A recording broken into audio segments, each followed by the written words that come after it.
regreso en Enfoque Matinal retomamos esta entrevista con Eduardo Jorge Prats y Cristóbal Rodríguez. Nos quedamos con una pregunta en el aire antes de ir a la pausa y es, bueno, el tribunal, sea un fallo, el fallo o no, falló y el Estado, el gobierno se ha comprometido con acatar la sentencia, que ya está trayendo consecuencias graves a nivel internacional.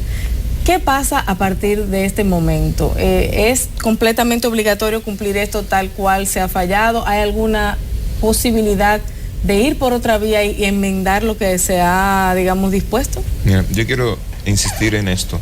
Nunca es tarde para volver al espíritu y al mandato de la Constitución. Nunca es tarde. Para que las decisiones del Estado se reconduzcan a lo constitucionalmente mandado. Thomas Jefferson, en la redacción del preámbulo de la Declaración de Independencia de los Estados Unidos, decía que la razón por la que existen los gobiernos es para que coadyuven entre todas las autoridades del Estado a la realización de los derechos. No existen para más nada. Si los gobiernos no existen para que los derechos se hagan realidad, la sociedad no necesita gobiernos. No necesita de gobiernos.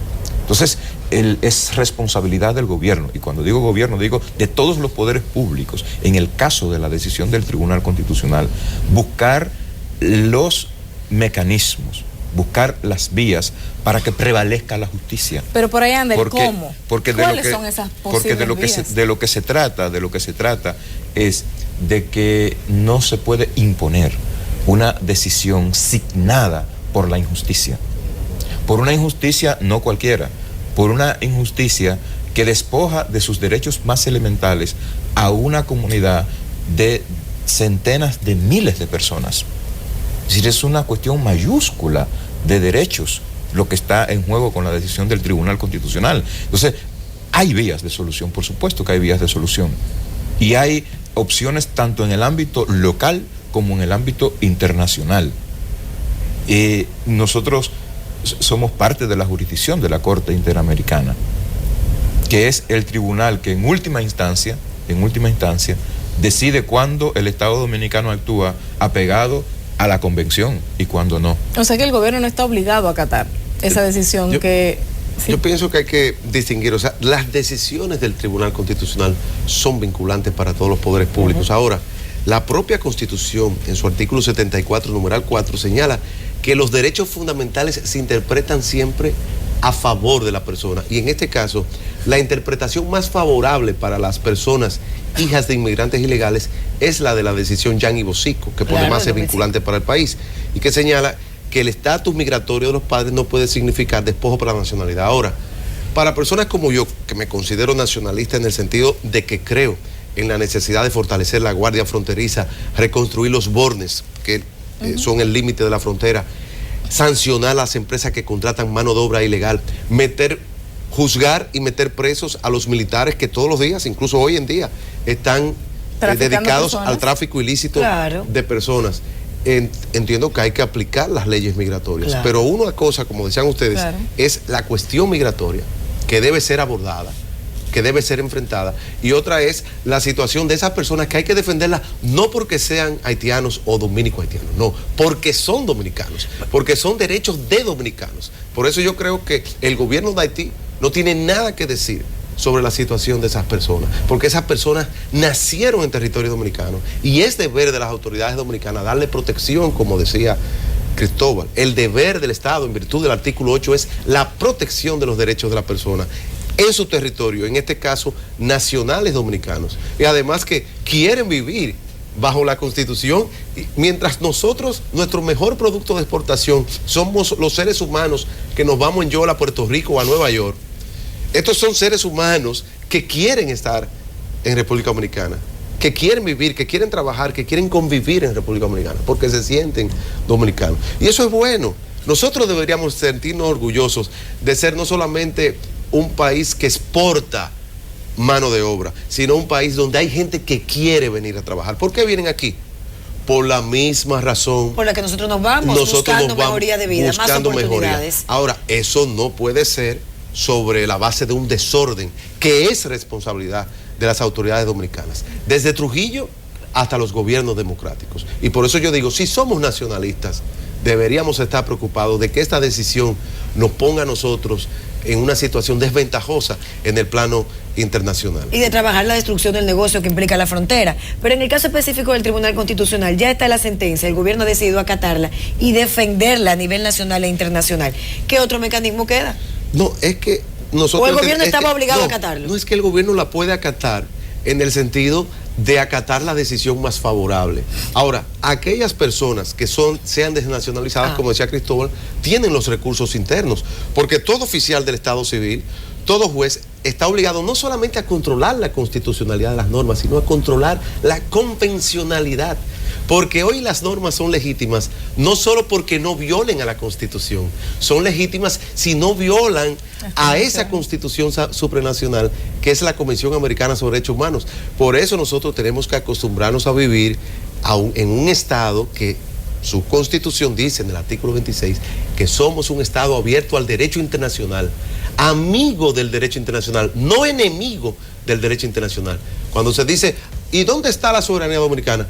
Es una expresión de la soberanía dominicana, del constituyente en 2010, acatar las normas del derecho internacional. Pero parece que estamos en un verdadero atolladero del cual va a ser difícil salir, porque estamos empantanados en una situación en la que salir a defender de manera tan vehemente una cuestión evidentemente injustificable, pues nos pone en una situación de, digamos, casi indefensión ante lo que viene desde fuera. El magistrado Subero Isa, yo pienso que daba en el clavo en el sentido, comparando lo que fue la decisión de 2005 con lo que es esta decisión. Yo creo que aquí la clave es la aplicación retroactiva. Fíjense que Leonel Fernández y Danilo Medina, cuando reaccionan frente a la decisión, su declaración original es que esto sea para el futuro, porque yo creo que sobre eso no hay duda.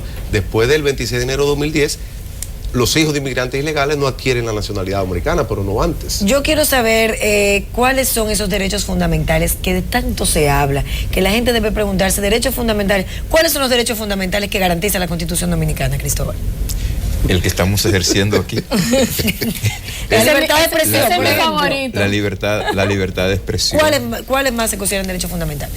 La libertad de expresión, el derecho a la vida, el derecho al libre tránsito, el derecho de votar, el derecho de que haya organizaciones, y que es el fundamento de la existencia de los partidos políticos, que es el fundamento de la democracia. Es decir, la Constitución reconoce como fundamentales una serie de valores que son consustanciales, que son esenciales tanto para la realización del proyecto personal de vida de cada quien, como para la realización del proyecto político en el que hemos decidido vivir, que es el sistema político en el que hemos decidido vivir, que es la democracia.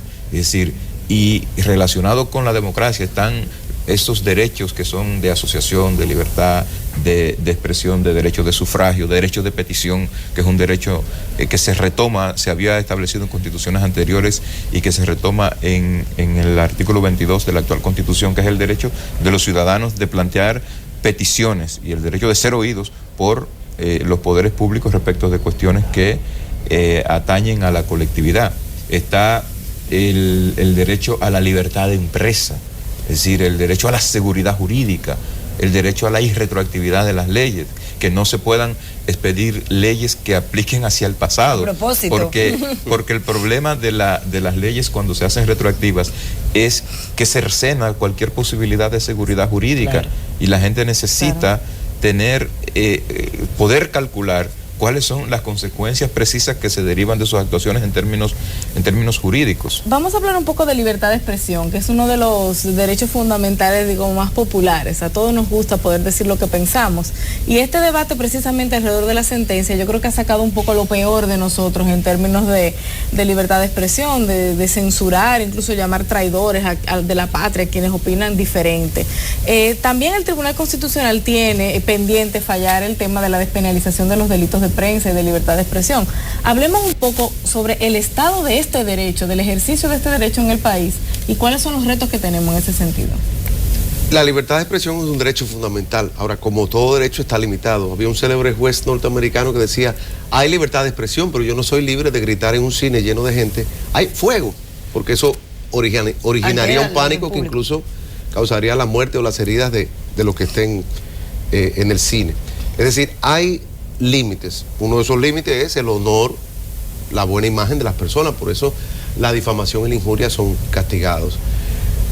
La libertad de expresión hoy encuentra también otros límites, como lo es, por ejemplo, la no incitación, lo que es el discurso de odio o de violencia. Es cierto que hay, y yo soy de lo que sostengo, que hay un derecho fundamental al insulto, es decir, las figuras públicas, los funcionarios, tenemos una esfera más limitada de derechos que nos da nuestra posición, por eso hay que tener un poco de sangre de lagarto. Ahora, un ciudadano privado que lo que se dedica todos los días a ir a su trabajo y luego en la noche cortar la grama, el césped, barrer su casa, someterlo a un insulto público no tiene ninguna razón. Pero Cristóbal Rodríguez, por ejemplo, que es un constitucionalista, un hombre público, un profesor, puede ser sujeto a un intenso escrutinio. Y lo ha sido. Recientemente. Aquí mismo. Es decir, yo pienso que todos los derechos son limitados. Ahora, ¿cuál es la importancia de la libertad de expresión?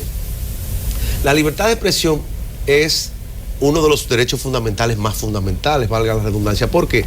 Porque a partir de la libertad de expresión es posible el ejercicio de otras libertades, como lo es el derecho de asociación, como lo es el derecho al voto. Por eso, digamos que toda limitación de la libertad de expresión es vista con una cierta presunción de inconstitucionalidad, donde el Estado tiene que probar hasta cierto punto por qué establece un límite. Yo pienso que, como decía María Isabel, quizás nosotros, como tenemos este juguete nuevo de la libertad de expresión, quizás muchas veces hacemos un uso abusivo de este derecho. Pero yo pienso que es preferible un abuso de la libertad de expresión que una restricción muy intensa a este derecho, porque la libertad de expresión es la savia, la sangre de nuestro sistema. La introducción de mecanismos de participación en la democracia dentro de la Constitución de la República es también una garantía o una fortaleza de esa libertad de expresión que consagramos. Yo pienso que sí, y yo quiero retomar un elemento que me parece esencial en el debate de la libertad de expresión. El alegato más relevante que se haya escrito sobre este tema lo escribió hace más de 150 años John Stuart Mill, en un pequeño libro que se llama Sobre la Libertad. Y la idea que lo atraviesa es muy simple. Ninguna idea, por descabellada que parezca, puede ser excluida del debate público. Porque el debate público es la única posibilidad de conducirnos a la búsqueda de la verdad en los propósitos de la realización del gobierno.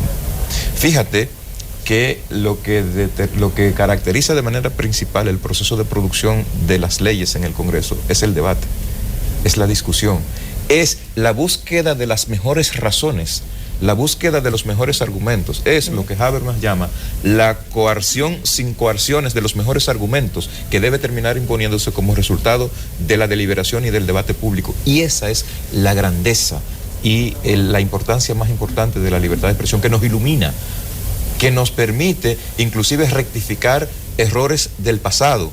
Es decir, si no sometemos a escrutinio y a debate, inclusive verdades consolidadas, es posible que estemos actuando sobre el error siempre. Entonces, por eso es relevante que no haya expresiones, que no haya censura. Es decir, fíjate que en todas las legislaciones de los países democráticos, la censura previa está prohibida, porque la idea es que tú no puedes sofocar una idea bajo la presunción de que está equivocada. Tú no puedes sofocar una idea, porque cuando tú lo haces, pretendes que tu verdad es absoluta, y no hay verdades absolutas.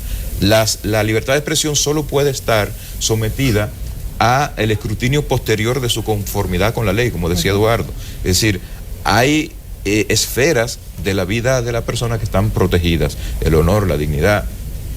Está proscrita la incitación al odio, al racismo, a la violencia. Eso está proscrito, eso no está protegido por la libertad de expresión, pero no se puede evitar. El tema es que la responsabilidad ulterior. Claro. Usted es responsable. Es como Eva y Adán en el paraíso. Ustedes no coman de aquí, primero. Pero yo no lo voy a amarrar para que no coman. O sea, lo que sucede es que si comen, los echo del paraíso. Y hay una responsabilidad mayor hoy en día con los nuevos medios de comunicación, como es el caso de las redes sociales, Sí. el Twitter, del Internet. Hoy cada ciudadano es un comunicador y eso implica también responsabilidades en la transmisión de los contenidos, en no dedicar estos espacios al bullying, al acoso moral, al acoso de personas, de menores.